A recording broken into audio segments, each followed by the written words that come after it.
We actually found something more deadly than fentanyl, and it's apparently on grocery store shelves. Common food may be responsible for more deaths a year than fentanyl. Okay, ultra-processed foods. Here we go. Now, we're often contained high levels of sugar, salt, and unhealthy fats are believed to make up over 70% of the U.S. food supply. I mean, yeah, that's not shocking at all whatsoever, because you got to think about it, right? Because when you're in a grocery store, what is the most plentiful section? Is it the shelves in the middle of the store? Or is it the healthy stuff or the readily available fruits and vegetables on the outside? I'll let you go ahead and figure that out for yourself.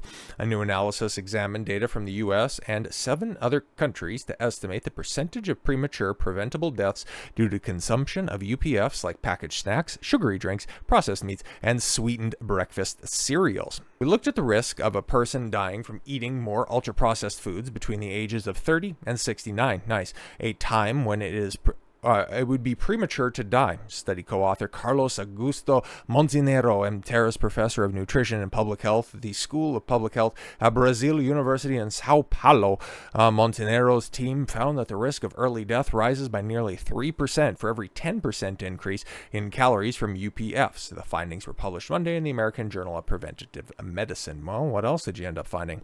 Prior research has linked UPFs to 32 negative health outcomes, including elevated risk of heart disease, cancer, type 2 diabetes, and mental health woes. Some 124,000 premature U.S. deaths were attributed to UPF consumptions in 2018, said Eduardo Augusto Fernandez Nielsen, lead investigator in the new study. To compare, nearly 74,000 Americans died from fentanyl overdose in 2022. So another 50,000 people punched out because of UPFs. That's kind of wild.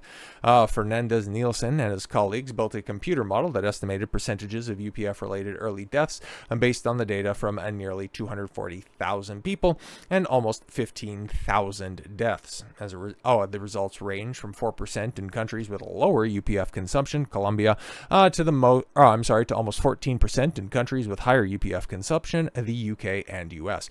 Other countries studied were Brazil, low consumption, Chile and Mexico, intermediate, and Australia and Canada, of course, in that high group.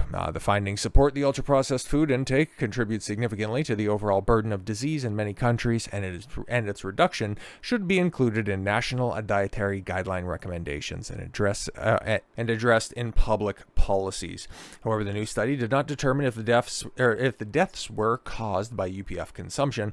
Nutrition scientist Nerys Astbury, an associate professor of diet and obesity at UK's University of Oxford, who was not involved in the study, pointed out to CNN conducting this study. The research also drew criticism from Sarah Gallo, senior vice president of product policy for the Consumer Brands Association. Yeah, somebody who has a vested interest in pushing UPFs, by the way, which represents the food industry. Yeah, there you go right there. So yeah, imagine that. The bad foods for you are killing you off quicker than even some of the most deadly drugs out there. Who could have seen that one coming? So with all that said, thank you all very much for the gift of your time. I've been Don Consuelo. I want you to follow your gut and get after it. Take care, everyone.